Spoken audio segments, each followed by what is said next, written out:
One of the interesting attributes of Bitcoin is that for the first time in history, it separates money from the state, or it separates money from any centralized control whatsoever. So money becomes something entirely different than we've been used to in our entire history as humans on this planet. Most of the time, we have two problems with money. One is concentration of power or concentration of wealth, because money throughout history has been pretty much what's called proof of stake. If I have a lot of money, I have influence, and I can change laws to make it easier for me to get more money. It's corruption, and it's because of the nature of the money that we've had for millennia. And the same applies to gold, by the way. But with Bitcoin, it's a system called proof of work. It's not proof of stake. And no matter how many Bitcoin anybody has or any organization has, they have no influence at all to change the protocol. So it's very egalitarian in that sense. And it also, for the first time, is a savings technology, which has a huge impact on folks. It's the first time in history that anybody on any budget can store their wealth, and it can be unconfiscatable, and the price of protecting that wealth is virtually zero. If you look at how wealth is aggregated today, usually those with a lot of wealth spend a lot of money protecting that wealth. They have security guards, they have vaults, they have a lot of lawyers, they have a lot of accountants, there's a lot of politicians, right? There's a huge cost to protecting and maintaining that wealth. Well, with Bitcoin, you don't need any of that. You just have to memorize your seed phrase. That's it. And that's available to anybody. Bitcoin has reached a pivotal moment, poised for significant growth, according to Max Keiser's latest interview. Keiser highlights Bitcoin's transformative potential amidst the inevitable collapse of fiat money. He argues that throughout history, fiat currencies tend to devalue over time, eventually becoming worthless. In contrast, Bitcoin's decentralized nature provides individuals with sovereignty and financial security, offering a crucial alternative to fiat currencies, which Keiser views as problematic. Keiser underscores Bitcoin's role as the future of money, emphasizing its potential to reshape the global financial landscape. He believes that Bitcoin's decentralized structure and scarcity make it uniquely positioned to thrive in an increasingly uncertain economic environment. Keiser predicts that Bitcoin's price trajectory will continue to climb in 2024, reflecting its growing importance as a store of value and medium of exchange. In conclusion, Keiser's insights shed light on Bitcoin's significance as a hedge against the collapse of fiat currencies and its potential to revolutionize the way we transact and store value. As the world witnesses the ongoing evolution of the financial system, Bitcoin emerges as a beacon of hope for individuals seeking financial autonomy and stability in an uncertain world. Before we continue with the rest of the video, do check out daily 5-minute crypto newsletter with all the latest crypto and Bitcoin news. It's a fantastic analysis of on-chain crypto data and breakdowns, and the best part is it's absolutely free. They'll cover expert predictions, breakdowns of on-chain crypto data, and any breaking news you need to know, all in a nutshell. Click the first link in the description and enter your email to join over 50,000 others in becoming a better crypto investor right now. Yeah, I guess to look at this from the perspective of 300 years of an experiment with fiat money, which started with the Bank of England back in 1694, 1696 period. And then in 1971, we had another chapter in that experiment where the entire world went entirely on a fiat money standard without any currency backed by anything other than other fiat money. And so now this is ending. This 300-year period is ending. And we're heading into the Bitcoin standard era where you have Bitcoin becomes the global reserve. And so different countries are reacting to this in different ways. Obviously, in El Salvador, the president was Nayib Bukele. Very quickly, he's been following Bitcoin. He understood that it's a way to leapfrog into the 21st century ahead of everybody else, and that's exactly what's going on. We mentioned some of the turmoil going on around the world, and people have called this the fourth turning, right? This is the simultaneous kind of a cyclical nature happening on multiple levels where you find the end of multi-hundred-year, multi-thousand-year cycles and the beginning of a new cycle. And in that perspective, you could say that El Salvador is the first out of the fourth turning. It's the first country to emerge from really horrible 40-year period that they went through with the Civil War and the gang war. So I think that El Salvador is positioned as the new shining city on a hill. I say that the new Statue of Liberty is a volcano in El Salvador, and other countries are going to get to this place at their own pace. So in the case of the United States, which has the US dollar and world reserve currency, they're going to reach this place at a different pace than other countries. Countries that where you have hyperinflation like Venezuela or Argentina or Zimbabwe and these other countries, they're obviously poised to more rapidly embrace Bitcoin as a way to save their economies. You have countries in Europe are kind of in the middle. So what we're seeing now is, depending on where you come from, it will depend on how quickly you adapt to Bitcoin as world reserve currency. But that is the end game. That's where we're all going.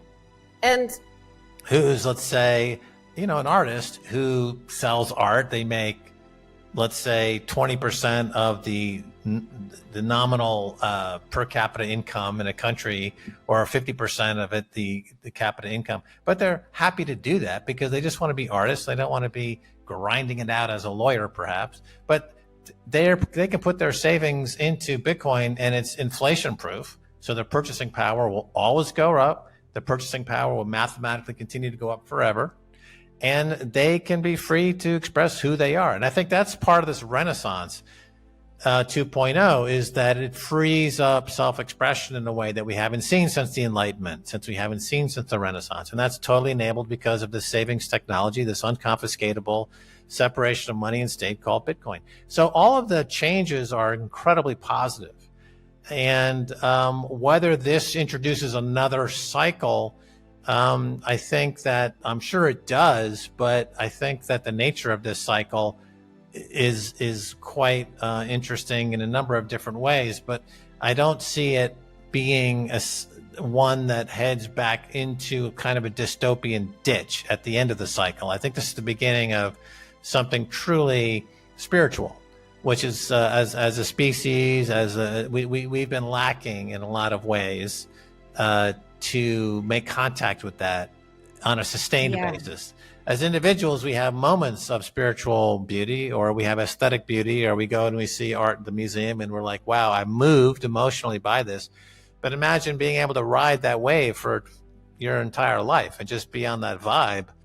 Well, this is what Bitcoin offers. This is part of the philosophy of Bitcoin. Beyond the monetary and the technology of it, there's an ethos and an aesthetic that is transformative. And we see it here. So people in El Salvador, even though they don't use it, necessarily Bitcoin, they're aware of it. And once you start thinking about it, it changes the way you think.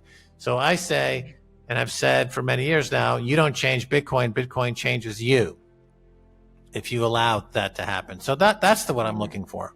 Right. Well, clearly CBDCs, central bank digital currencies, are on the other side of the fight toward individual sovereignty and freedom. Good. CBDCs are highly centralized, highly controlled. It's the fiat money on steroids. It's fiat money, everything you hate about fiat money, but much worse. And so that's clearly on the battle it will be fought against central bank digital currencies. And I think that what we can look for and what we can be helpful about is that the battle is going to be all about energy and energy use.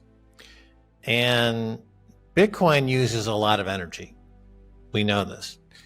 And so do CBDCs, so does the military use a lot of energy. So does AI, artificial intelligence, use a lot of energy. And we want most of the energy, or all of the energy, we want it to be hashing Bitcoin. So Bitcoin and the energy used by Bitcoin is the energy that gives everyone individual sovereignty and freedom, and the ability to opt out of the monetization of violence and to opt into the monetization of love, or the demonetization of violence. That's what the energy usage in Bitcoin allows us to do. And the good news is, if you look at the amount of energy that Bitcoin uses, what's called the hash rate, it's absolutely skyrocketing. and it's never been in a bear market, really. It's been going up for 12, 13 years.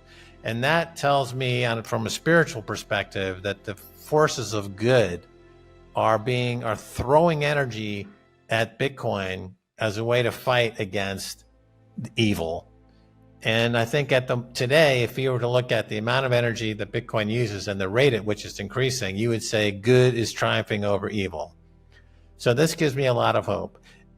And I don't think centralization in anything works at all, except cancer. Cancer is the only thing that seems to work to be overly centralized and parasitic. That's the cancer model. But I think we're going to win against the cancer of CBDCs. I think a lot of people also probably instinctively, or maybe in your audience, in the red pill audience, would like gold. But the thing about gold, That's right. The thing about gold is it's expensive to defend it, to keep that property safe. So often you'll find very isolated people, like out in the wilderness, like hiding with their gold and burying it, right? Whereas Bitcoin is a liberating thing, because all you need are the 12 words in your head. That's all you need to memorize, and you're free. Like, you don't need to worry about anybody stealing your stuff, because it's right in your head. You protect. It's the ultimate property, right? Like, nobody can take it from you. No government, no guy with any gun, nobody can come to your property and just take it. You have to give it to them. So it's all you need to do is trust yourself. And if you trust yourself, then you're totally free. Max Keiser's bold vision for the future of finance is making waves, with his message resonating deeply within the community. He champions Bitcoin's potential as the world reserve currency and heralds the dawn of Renaissance 2.0. Keiser's words serve as a reminder that Bitcoin's ascent marks a profound shift in the global financial landscape, regardless of one's stance on the matter. The influence of Bitcoin cannot be understated. It signifies the onset of an era characterized by decentralized innovation and individual empowerment. Reflecting on Keiser's message prompts us to contemplate the transformative possibilities of a world where traditional financial systems yield to the disruptive force of Bitcoin. Whether fully embracing this change or not, Keiser's message encourages us to envision a future where Bitcoin plays a central role in reshaping our financial systems. It serves as a catalyst for collective introspection, urging us to consider the implications of a decentralized future driven by Bit. For more Daily Dose Crypto news, check out these 2 awesome videos on your screen. Click now and we will see you on the next video.